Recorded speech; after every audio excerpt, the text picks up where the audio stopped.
So how on earth do you actually build a bold brand? Welcome back to the Radical Rebrand Podcast, where we chat about all things creative, branding, website design, and business. I am your host, Megan Gersch. And if you've been enjoying this podcast so far, make sure that you hit subscribe so that you never miss an episode. So I don't know who decided that the entire entrepreneur space needed to be beige and minimal, but I am not about that life. Like literally, if you go to Pinterest and you search up branding, you will see that most of the brands that get served in those search results all look the same. It's kind of wild. One of my main ethos as a brand designer is to go bold with your branding and to take risks. Because what I found in my branding, as well as my clients' branding, is that this is the unique magic that helps you to get you in front of your most aligned clients and ultimately bring in more revenue for your business. So that's what we're going to be chatting about today. Now, the whole point of branding is for you to stand out from your competitors, for you to share your unique values with the world,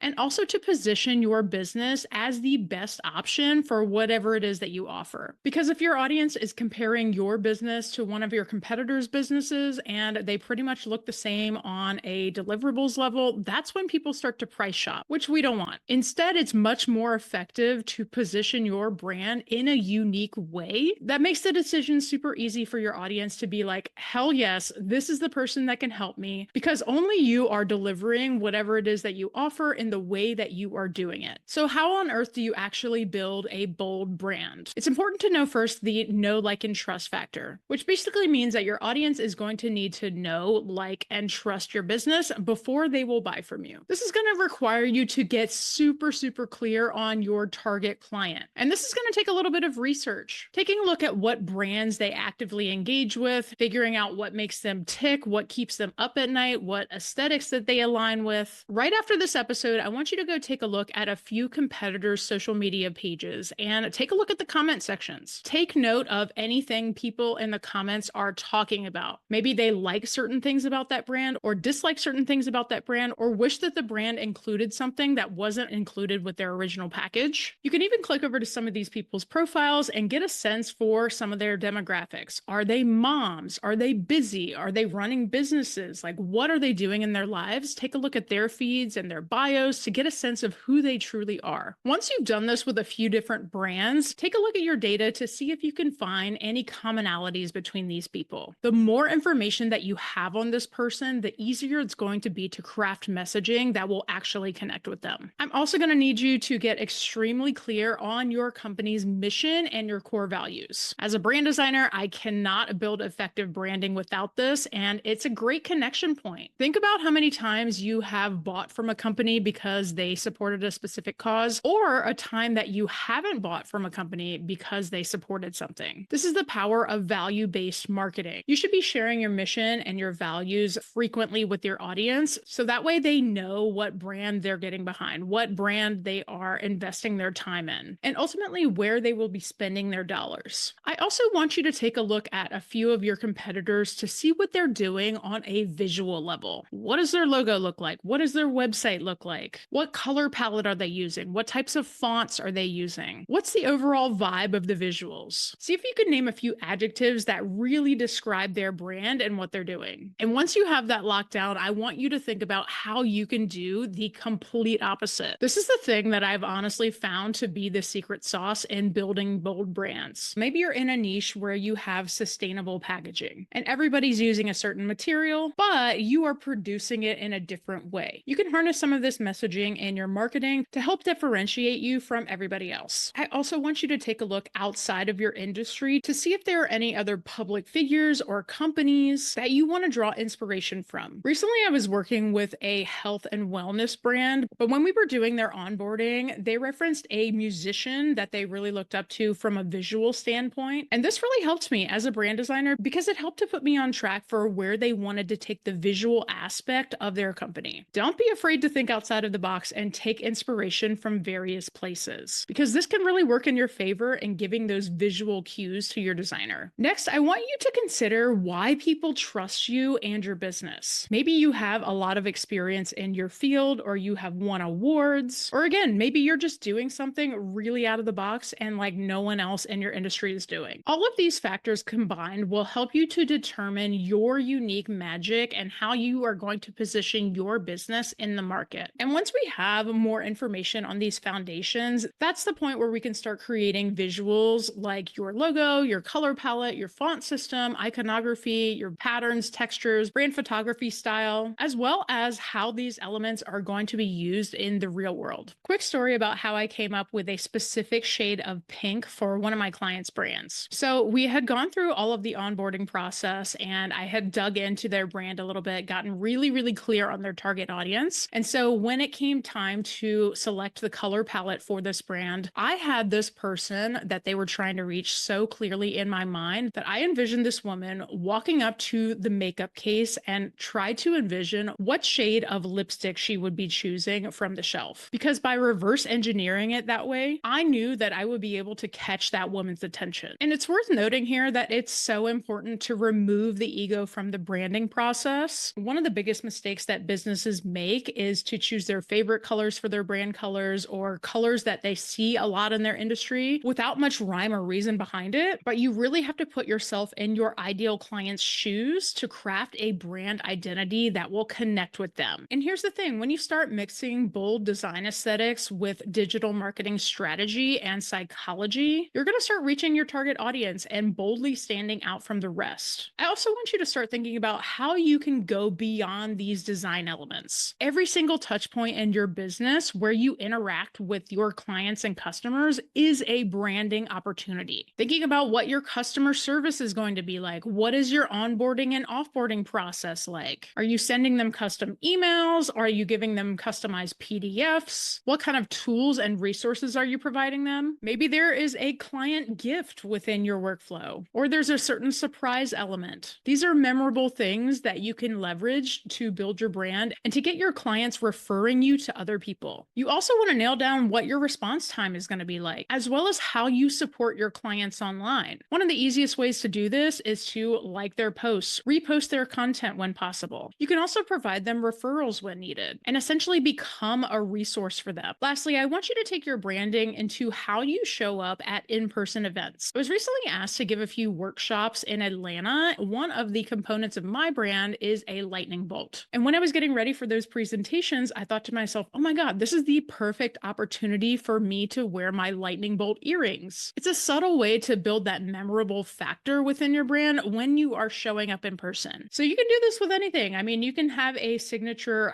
hat or clothing item, or maybe some earrings or jewelry, something that really taps into who you are as a brand, maybe incorporating your brand colors or symbols in some way. But the point that I really want to drive home here is you really need to be taking every single opportunity to build that memorability and ultimately generate more sales for your business. Once you start implementing this consistently, you will become known in the market a lot faster, just because you've been positioning your brand as the different choice, the one that knows your ideal client inside and out. If you need some extra support with building a bold brand that stands out from the rest, this is exactly how I help my clients. I would love to hear from you, and you can reach out to me via the link in the show notes. Thanks so much for listening, and I'll see you next week.